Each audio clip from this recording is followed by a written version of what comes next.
Alrighty, boys, welcome back to the Como Reacts channel, where today we're reacting to a video called "Embarrassing Dumb Ways People Have Died."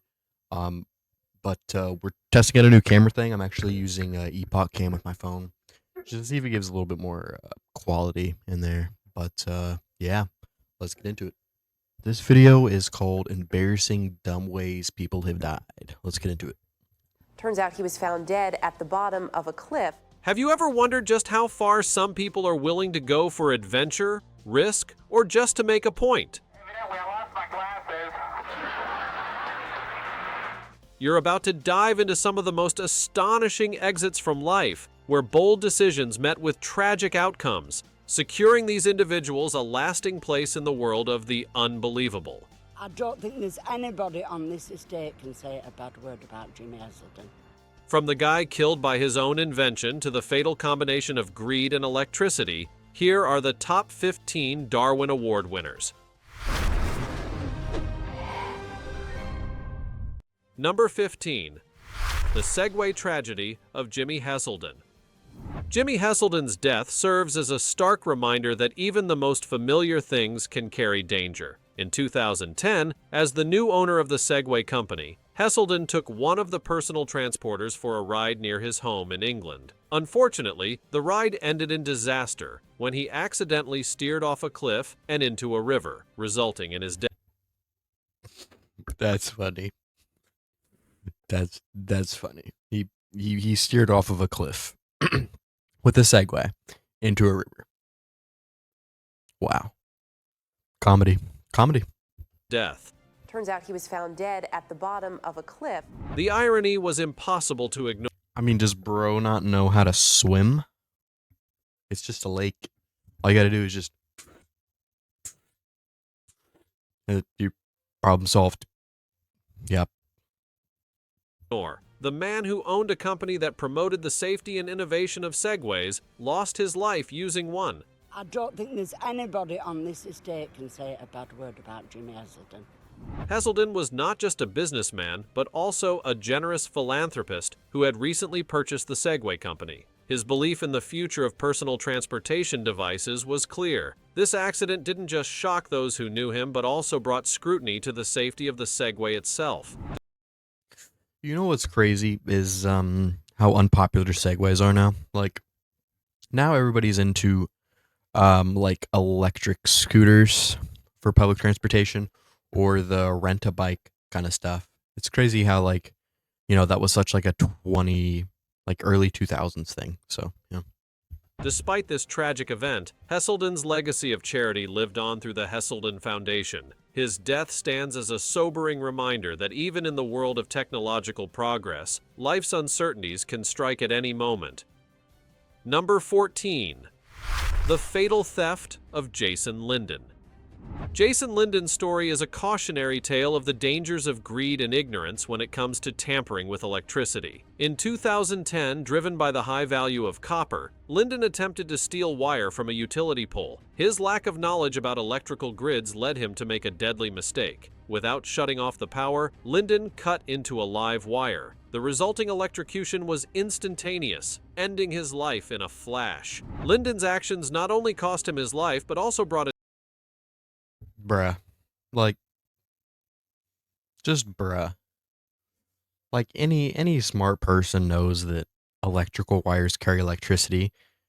So why would you cut into them with metal shears? Yeah. attention to the growing problem of metal theft. Such crimes put entire communities at risk, leading to power outages and dangerous situations for both thieves and the public. His death serves as a grim lesson on the fatal consequences of ignoring the laws of both electricity and the legal system. It is and ignoring common sense. Because, yeah, I mean, I know copper wire is like one of those things you can resell for a lot of money, or you were able to resell copper, because copper is used in about everything, but this guy lacks some very, very big common sense things, so, yeah. It is a reminder that some risks, particularly when it comes to electrical infrastructure, are never worth taking. Number 13. João Maria de Souza's bizarre encounter with a cow. In 2013, João Maria de Souza experienced a death that can only be described as bizarre and tragic. While sleeping in his bed in Caratinga, Brazil, de Souza became the victim of a freak accident. A cow, grazing on a nearby hillside, slipped and fell directly onto the roof of his house, crashing through and landing on top of him. Though de Souza was injured, he did not die immediately, but succumbed later at the hospital due to complications. This strange accident sparked debates about rural safety, building standards, and the responsibility of livestock owners. I mean, not a lot he can do there. Like, I mean, what do they expect him to do? Yeah, he's not a lot he could do there. It's not like he's gonna just expect a cow to step onto his roof and crash to the roof. Like, yeah, I don't understand how that's a dumb way that he died. Like, he couldn't control that. Is it sad? Not really though. De Souza's death is a striking reminder of how unpredictable life can be, even in situations that seem beyond the realm of possibility. It highlights the importance of vigilance and safety measures, even in rural areas where such risks might seem remote. Number 12. Sigurd, the Mighty's fatal victory. Sigurd the Mighty, a Viking earl from the 9th century, lived a life of conquest and ambition. His death, however, was as surprising as it was legendary. His final chapter came after a battle with a rival leader named Maelbricht the Bucktoothed. Maelbricht? Was he like mildly? Yeah, never mind. And the Bucktooth. Bro was Tomater. Alright.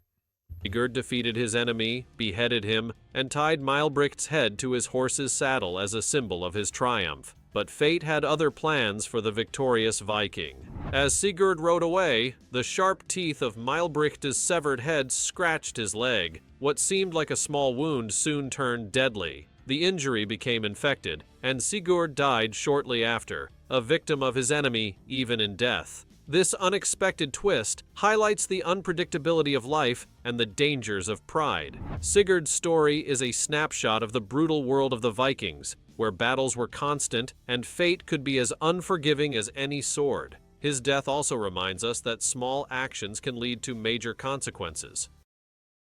Crazy how Sigurd, he fought all these battles and he was great, but he lost a battle to some teeth. Kind of crazy. The tale of Sigurd the Mighty continues to fascinate, serving as a timeless lesson about the risks of overconfidence and the fragile line between victory and defeat. Number 11. Takuya Nagaya's snake transformation tragedy. In 2011, Takuya Nagaya's tragic death in Japan left many questioning the fine line between belief and reality. At just 23 years old, Nagaya began acting strangely during a family gathering, claiming that he was transforming into a snake. Though his appearance didn't change, his behavior did, as he began hissing and moving across the floor like a serpent. Yeah, he went up to the family gathering and he's like, I'm a slithery little sneaky snake. Yeah. Okay. Alarmed by his son's bizarre behavior, Nagaya's father believed he was possessed by a snake spirit and tried to save him. In a desperate attempt to drive out what he thought was an evil presence, Nagaya's father tried an exorcism. Sadly, the situation spiraled out of control. Nagaya was subjected to violent acts that included being bitten and beaten, all in the name of purging the spirit. These actions resulted in his death, leaving behind a story that is both heartbreaking and confusing. Nagaya's death serves as a stark reminder of the dangers of superstition and the tragic outcomes that can result from misunderstanding mental health issues. His story calls attention to the need for proper care and professional intervention when faced with unusual or alarming behavior. The incident highlights the devastating effects of unchecked beliefs and serves as a reminder of the importance of seeking help in times of crisis. Number 5. Kenneth Pinion's tragic exposure. Kenneth Pinion's death in 2005 unveiled a grim and clandestine world of illegal practices, resulting in significant legal changes that reshaped Washington state's laws. Pinion, an engineer by profession, became entangled in a scandal that exposed a secretive network engaged in illicit activities involving animals. His death was a direct consequence of acute peritonitis following a distressing encounter with a horse, facilitated by individuals within this covert group. This tragic event occurred at a secluded farm where animals were subjected to cruel and illegal practices for human gratification. If you ever stoop that low, you have issues, or if you ever think that's okay, you have some major issues. Like, why? Just why? Let me do this stuff with a horse. No. It's just gross. I mean, can we just agree that it's gross? Okay. Like, why? And on top of it not being gross, you see what happened. You get diseases from it. So, I mean, he got what was coming for him. So I don't even feel bad for this guy, you know? He died like he was supposed to die. The shocking nature of Pinion's death and the circumstances surrounding it brought to light a disturbing and previously hidden aspect of modern society. Prior to this incident, the scale and severity of such practices were largely unknown to the public, leaving many horrified at the extent of animal abuse that was occurring under the radar. The immediate aftermath saw a surge of media coverage and public outrage, prompting a broader discussion on the ethics of animal treatment and the dangers associated with unregulated behavior. In response to the public outcry and the glaring legal loophole exposed by Pinion's case, Washington state legislators acted decisively. They moved swiftly to criminalize bestiality, closing the gap that had previously allowed such activities to persist in secrecy. This legislative change marked a pivotal shift in the state's approach to animal welfare and human behavior, underscoring a commitment to preventing such egregious acts in the future. The new laws not only criminalized bestiality, but also enhanced penalties for those involved in animal abuse, setting a precedent for other jurisdictions. The impact of Pinion's case extended beyond Washington state. It spurred a nationwide dialogue on the need for stronger animal protection laws and better oversight of practices involving animals. How would you like to be known as a horse rapist? Like, does that just make you, like, happy? Hey guys, guess what? I do things with horses. I'm a horse rapist, and I died because of it. Activists and legal experts used the momentum from this case to advocate for comprehensive reforms and increased awareness about animal rights. Pinion's tragic death became a catalyst for change, highlighting the urgent need for vigilance and legal measures to protect animals from exploitation and abuse. Kenneth Pinion's story remains a sobering reminder of the hidden dangers within society and the importance of robust legal frameworks to address and prevent animal cruelty. His case emphasizes the need for continued vigilance and reform to ensure the protection and ethical treatment of animals across all communities. Number 10. Edward Archbold's fatal contest. In 2012, Edward Archbold's participation in a roach-eating contest ended in a tragic outcome. Archbold entered the competition with the goal of winning a pet python. Driven by competitive zeal and possibly a lack of awareness about the risks, he consumed numerous live cockroaches and worms. The contest required contestants to eat as many live insects as possible, testing their endurance and stomach resilience. Archbold's effort led him to win, but it came at a grave cost. Soon after the event, he fell ill and started vomiting, signaling a severe reaction to the insects. Despite medical intervention, he died from asphyxiation caused by choking on cockroach parts. You know, I don't know if I would actually blame him for that. I think I would blame the people hosting the competition because they should have educated people like that better so that that wouldn't happen. So I don't actually really blame him for that, if, in an all honest opinion. I think that that comes down to the people hosting it not giving enough information. And I think that they should be charged with murder because it's ignorance on his side that he didn't know. Now, could he have done his research? Absolutely. He could have. But at the same time, I think that it boils down to the people that were hosting its fault. So that's just my opinion, though. This incident highlighted the significant health risks of consuming live insects, particularly in large quantities. It ignited a debate about the safety and ethics of such contests, questioning the responsibility of organizers and participants. Archbold's tragic end underscores the need for better awareness and regulation regarding activities that pose serious health risks, serving as a stark reminder of the potential dangers associated with extreme challenges. Number 9. Humberto Hernandez's tragic mishap.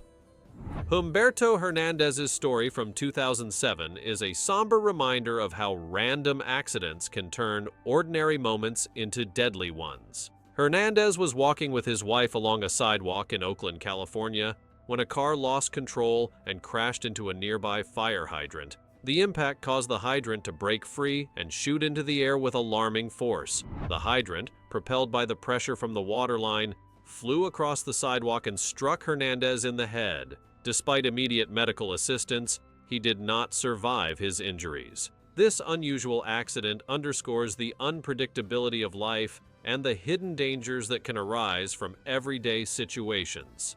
The incident prompted widespread sympathy for Hernandez's family and raised concerns about pedestrian safety and driving control. You know, I just think that's an accident that happens, you know? Like, that's not really his fault. That's not really the driver's fault. That's just, you know, that happens. Nothing he can do about that. I mean, the driver probably could have been a little more careful, if we're honest, but there again, like they said, freak accident. That's just what that comes down to. Hernandez's death serves as a poignant example of how unexpected events can drastically alter lives, emphasizing the fragility of human existence and the importance of vigilance in preventing such accidents. Number 8. Michael Anderson Godwin's fatal error. Michael Anderson Godwin's death in 1989 is a poignant example of how a seemingly minor mishap can lead to catastrophic results. Godwin, who had been sentenced to death but later had his sentence commuted to life imprisonment, met an ironic end in his South Carolina prison cell. While attempting to fix a pair of headphones connected to a television, he made a tragic mistake. Sitting on a metal toilet, Godwin bit into a wire from the headphones, inadvertently completing an electrical circuit that included the metal toilet. The electrical shock was instantaneous and fatal, highlighting the severe dangers of electrical hazards. This incident serves as a grim reminder of the need for strict adherence to safety protocols, even in seemingly controlled settings. Godwin's death not only underscores the unpredictability of life and death, but also highlights the importance of being cautious with electrical devices. His unusual and tragic end emphasizes the critical need for respect and vigilance regarding electrical safety. Time for the fancy. All I just got to say about that one is just rip him. Like, you know, no way he would have known, you know? Like, you think, oh, the headphones are off, so that means that there's no electrical current flowing through them. But at the same time, if you do get it or strip the wire right in the right place, then you can't complete the current like that. But I mean, at the same time, it's like, you know, I mean, you don't know. Like, yeah, it was stupid, but like at the same time, there was no way he would have known, so. Topic. In what has been described as the dumbest death of all time, a young man earned himself a posthumous Darwin Award after a tragic and bizarre incident at his school. The student, attempting to impress his classmates, brought an old, seemingly decommissioned rocket launcher to class. While he thought it would be a fun prop for a joke, things took a tragic turn when he decided to test if it was still functional. Crouching on top of a desk, he pointed the launcher across the room, unaware that the old piece of equipment still had a live round. To the shock of his classmates, the launcher fired, and the room was engulfed in chaos. The blast killed him instantly and left his classmates in a state of disbelief. Bruh. That's all I gotta say. Like, you know, first of all, how was that legal? How are you able to bring a rocket launcher to school? And, yeah, that was just stupidity on his part. It's pretty dumb. It's pretty dumb. This incredibly avoidable tragedy leaves us wondering, what could have led him to believe this was a good idea? Have you ever heard of a more ridiculous way to lose your life? Let us know in the comments with the hashtag #FancyTopic. Number 7. James Burns' deadly misjudgment. James Burns' story from 1990 is a stark illustration of the hazards associated with gasoline and improper handling of flammable substances. Burns attempted to use a vacuum cleaner to siphon gasoline, a task that seemed harmless but was fraught with danger. The vacuum cleaner generated static electricity, which ignited the gasoline vapors, leading to a devastating explosion. Burns' decision to handle gasoline indoors and use a vacuum cleaner for siphoning reveals a serious lapse in understanding the risks involved. The explosion, caused by the ignition of gasoline vapors, resulted in his death and underscores the importance of following safety guidelines when dealing with flammable materials. This tragic event serves as a critical reminder of the potential dangers of common household items when used improperly, and the necessity of exercising caution to avoid catastrophic outcomes. Number 6. Robert R.'s fatal curiosity. In 2003, Robert R. met a tragic end due to a grave misjudgment while inspecting a gasoline tanker. Driven by curiosity and the need to check the fuel level, Robert made a fatal error by using a lighter to illuminate the inside of the tanker. The lighted match ignited. Where's the common sense in that? I'm gonna use a lighter to inspect the inside of a gasoline tanker. Like, there's just no common sense there. Like, was he not thinking? No intelligence whatsoever. Ignited gasoline vapors that had accumulated inside, resulting in a catastrophic explosion that instantly claimed his. Like, just use a flashlight. I mean, what year do they say this was? We had to have had smartphones by then. You could have just whipped out your flash on your phone. Like, I'm gonna use a lighter though. His life. This incident underscores the extreme dangers associated with flammable substances and the dire consequences of improper handling. Gasoline vapors are highly volatile and can ignite with even the slightest spark. The explosion was not only a tragic end for Robert, but also a stark reminder of the critical need for adhering to established safety protocols when dealing with hazardous materials. Proper procedures, such as using non-flammable methods to check fuel levels and ensuring adequate ventilation, are essential to prevent such fatal accidents. Robert's death drew significant attention to the hazards of working with flammable materials. Investigations revealed that similar incidents had occurred in the past due to a lack of awareness and adherence to safety standards. As a result, there was a push within industry circles and regulatory bodies to strengthen safety guidelines and increase training for those handling dangerous substances. Enhanced safety measures, including stricter regulations and improved safety equipment, were implemented to address the risks highlighted by this tragic event. Moreover, Robert's death led to increased public awareness about the dangers of gasoline and other flammable liquids. Educational campaigns were launched to inform people about the proper handling and storage of such substances. These initiatives aim to prevent accidents by emphasizing the importance of using appropriate safety equipment, such as explosion-proof lighting and proper ventilation systems.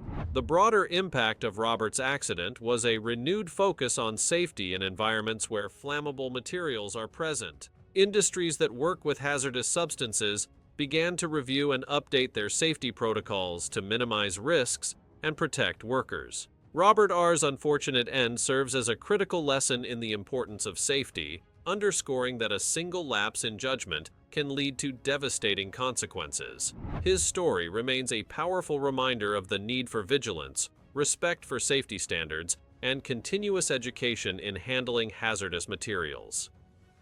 Number 4. David Files' final protest. David Files' extreme act of I wonder if his middle name's Pedo. Maybe. protest in 2008 is a powerful illustration of how desperation can lead to tragic outcomes. Faced with the impending demolition of his apartment block in Bishopstoke, England, File found himself in a situation where he felt abandoned by the system. Despite being offered alternative housing options, File chose to stay in the now desolate building, becoming the last person remaining there. His decision to remain was not just a personal stance, but a statement against what he perceived as an unjust system. File's protest took a horrific turn when he chose to end his life using a chainsaw. This gruesome method of suicide was not a spontaneous act, but a carefully planned demonstration of his frustration and despair. The chainsaw, a tool associated with construction and destruction, was starkly repurposed to make a final dramatic statement.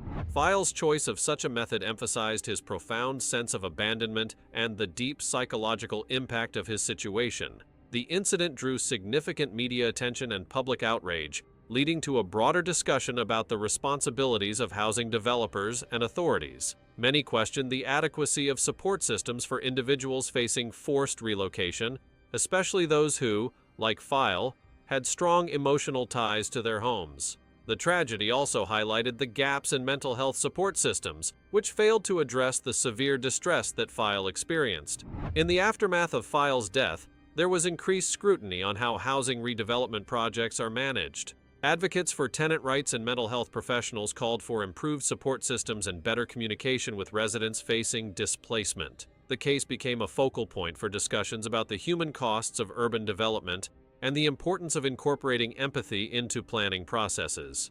File's extreme protest underscores the critical need for a balanced approach to urban development that considers the emotional and psychological well-being of residents. His tragic end is a sobering reminder of the lengths to which individuals might go when they feel utterly forsaken. It serves as a cautionary tale about the need for compassion and understanding in managing the complexities of urban change and the profound impact it can have on people's lives. Number 3. Francisco Lotufo Neto's fatal misjudgment.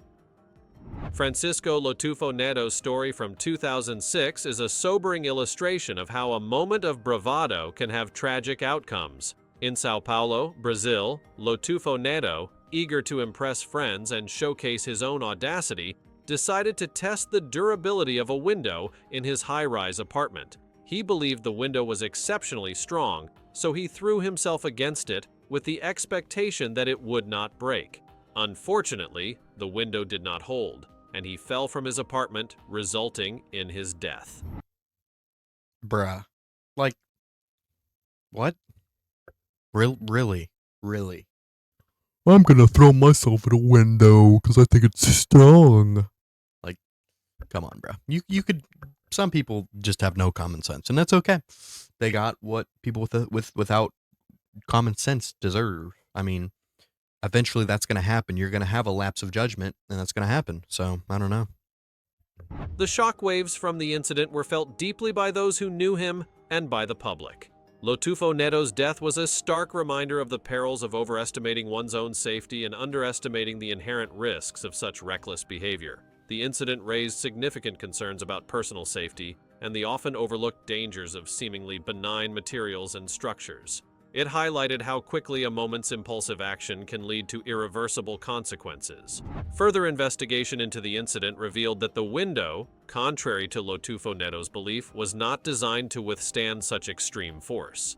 Building codes and window specifications typically account for various stresses, but they are not meant to handle deliberate impacts. Yeah, that's just his own fault for being an idiot. Like, that's just stupidity. That's his own fault.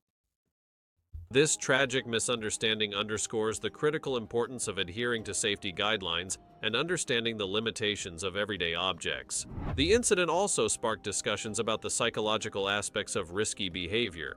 Experts pointed out that Lotufo Neto's actions were driven by a desire to impress peers and demonstrate courage, a common but dangerous motivation that can lead individuals to misjudge risks. His story serves as a cautionary tale about the perils of peer pressure and the need for a more profound awareness of personal safety. In addition, Lotufo Neto's fatal error emphasized the necessity of having proper safety measures and education about the limits of materials used in construction. His story has become a reference point in discussions about building safety, highlighting the need for clear communication about the structural capabilities of everyday elements. Lotufo Neto's tragic end remains a poignant reminder of the fine line between confidence and recklessness, underscoring the importance of thoughtful consideration and respect for safety in all actions. Number 2. Larry Walters' Lawn Chair Adventure. In 1982, Larry Walters, a truck driver with a dream far exceeding his formal training, captivated the world with a stunt that seemed straight out of a fantastical story. Walters, who had no formal flight experience, transformed his backyard into an unlikely launch site. Using a lawn chair and 45 helium-filled weather balloons, he created a contraption that resembled a whimsical daydream more than a practical flight vehicle. His motivation was simple: a yearning to escape the confines of his everyday life and soar above the mundane. Larry's unconventional flight plan involved a makeshift setup. The 45 balloons, each filled with helium, provided enough lift to elevate him to an impressive 16,000 feet, an altitude typically reserved for commercial aircraft. With a CB radio for communication, sandwiches and beer for sustenance, and a pellet gun to pop balloons for a controlled descent, Larry's flight was a curious mix of ingenious and perilous. Evidently, I lost my glasses. His journey took him into controlled airspace, inadvertently crossing paths with commercial airliners. This intrusion into regulated air traffic led to a significant emergency response. Larry's flight became a spectacle when he drifted into the power lines during his descent. Although he managed to land safely, his landing caused a brief power outage. The unexpected intrusion into airspace not only created a dangerous situation, but also drew attention from the media and aviation authorities. Larry faced legal repercussions for violating air traffic regulations. But okay, you have to think about it like this though. Was it not worth it though? Was it, you might have legal repercussions from that somewhat. But was it worth it? Was it exactly what you were planning for? Is exactly what you wanted? Because if it was, then I mean, some of that stuff just doesn't matter. If he got what he was trying to get out of it and he knew what might happen down the future with legal repercussion, then did he get the enjoyment out of it that he wanted? Including a fine for unauthorized use of the airspace. The incident led to a significant public reaction. While some criticized the dangers associated with his stunt, many admired Larry for his bold spirit and determination to achieve something extraordinary. His flight was featured in news reports and documentaries, and he became a symbol of daring and the quest for adventure. In the aftermath, Larry's adventure served as a catalyst for discussions about airspace safety and the boundaries of personal experimentation. His story remains a vivid reminder of the fine line between daring innovation and reckless endangerment. Larry Walters' lawn chair flight is remembered as an audacious attempt to challenge the ordinary, illustrating the lengths to which people will go in pursuit of their dreams. The legacy of his flight endures as a testament to the intersection of human creativity and the inherent risks of uncharted endeavors. Number 1. Gary Hoy's fatal demonstration. In 1993, Gary Hoy, a highly regarded lawyer and engineer, became an unlikely symbol of the perils of overconfidence. Working at a prominent Toronto law firm, Hoy was known for his exceptional legal acumen and enthusiasm. He had also gained a reputation for his unusual habit of demonstrating the strength of the building's windows. Hoy would often perform this stunt to impress visitors and instill confidence in the safety of the firm's office space. Hoy's demonstrations involved him running and hurling himself against the windows to show their robustness. He had successfully performed this act numerous times without incident, which likely contributed to his misplaced confidence in the glass's durability. However, on this fateful day, the glass failed to hold. And 2, he could have been weakening the glass the whole time as he's doing this. He could be compromising the structural integrity of it, meaning that it could just be getting weaker and weaker while he's trying to do this stuff. Just saying. The window, which had been improperly secured or perhaps was simply defective, dislodged from its frame, sending Hoy plummeting 24 stories to his death. The incident not only shocked those in the legal and engineering communities, but also raised serious questions about the safety standards and practices in high-rise buildings. Investigations revealed that the glass used in the building was indeed strong, but the way Hoy had performed the demonstration and the conditions under which it was conducted contributed to the tragic outcome. This event highlighted a critical oversight in the safety protocols of building maintenance and construction. Hoy's death sparked a significant discussion about the importance of adhering to established safety protocols. I don't know about safety protocols, just maybe teaching people common sense. Because if you're throwing yourself out a window, I don't think that's common sense. Let's just be honest. It's not, okay? Especially in environments where the potential risks are high.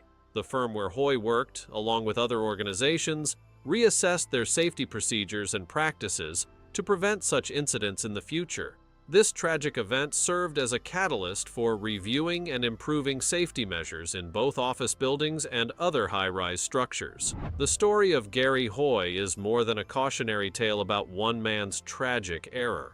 It is a broader reminder of the need for diligence and respect for safety in all aspects of life. It underscores the dangers inherent in overestimating one's confidence and disregarding safety regulations. Hoy's fatal demonstration stands as a poignant lesson about the limits of engineering and the importance of never taking safety for granted, even in routine activities. Do you think these people were All